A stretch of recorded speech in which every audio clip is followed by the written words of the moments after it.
Pag-usapan pa natin ang UP study na ito tungkol sa pampaputi at mental health kasama si Mobile Journal Merrimon Reyes. Merrimon, 18 to 29 years old yung mga sumailalim sa research na ito ng UP. Bakit yan yung age bracket na ginamit sa pag-aaral? Papsi, ito raw kasi yung edad na ang dami nangyayari sa isang individual. Punta kang college, pagka-graduate mo, hanap ka ng trabaho, even marriage, having romantic relationships. Maraming pressures na makukuha daw sa paligid at saka sa sarili kung ano ba yung dapat mong gawin at hindi mo gawin. Kaya yun yung naging pinaka-target niya, yung sa 3,000 na study respondents niya, nagmumula ito dun sa mga emerging adults. Yun yung age range nila. Pasimula pa lamang. Yes, sa pag-usbong nila. Oo, ang kanilang buhay. Okay, higit 50% ng mga respondents sa study ang gumamit ng pampaputi. Nabanggit ba nila kung bakit sila nagsimulang gumamit nito? Yung sa pinaghugutan ni Doc Rehencia, Pops J, during the pandemic yan. And una, circle of friends niya, naobserbahan niya raw yung paggamit nila ng pampaputi, plus social media.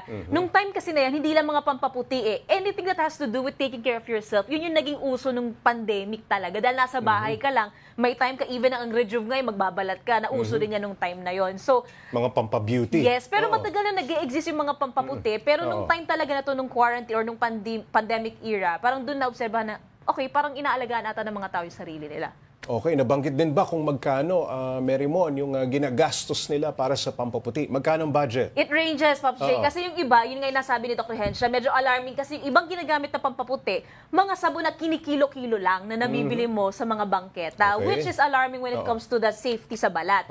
So, yung iba, price niya mga 100, yung mga sabon naman, mga 40 pesos, 50 pesos, may mabibili ka ng pampaputi. Yung mga lotion, mga 100 pesos din or more, depende talaga yan doon sa magiging budget ng tao. So, pwedeng maging sobrang mahal kasi even ang supplements part siya ng study. Correct. Soap, lotion, and supplements. So, you could just imagine yung price range pwedeng umabot ng 1,000. Depende sa tao yun, Pops J, talaga. Pero nasabi ba sa study na nakatulong ang pampaputi para mabawasan ang depression ng ilan? Pero linawin natin, hindi whitening products ang sagot sa depression, di ba? Hindi, Pops J, kasi nilinaw dito ni Doc na walang clinically diagnosed with depression ang kasama na participants. Ang tinitingnan dito yung likelihood ng mga participant na mag-undergo ng anxiety, yung stress levels nila. So, hindi ito gamot, hindi ito treatment sa depression. Tinitingnan dito yung likelihood kung nabuboost ba ng self-esteem, yung confidence yung tao, and yung kabuuan talaga ng pagtingin niya and pag-value niya sa sarili niya, Pops J. Merrimon, ano naman ang maipapayo ni Doc Zyfer o ng mga espesyalista doon sa mga gumagamit ng mga whitening products na yan? Kung gusto raw talagang gumamit, una, do it for yourself, not just because of the society. Second, dapat sure ka na ang bibilhin mo, ang gagamitin mo ay FDA approved din. Siyempre, binibili mo yan sa legit na mga tindahan at hindi yung basta-basta kasi you might put at risk yung balat mo.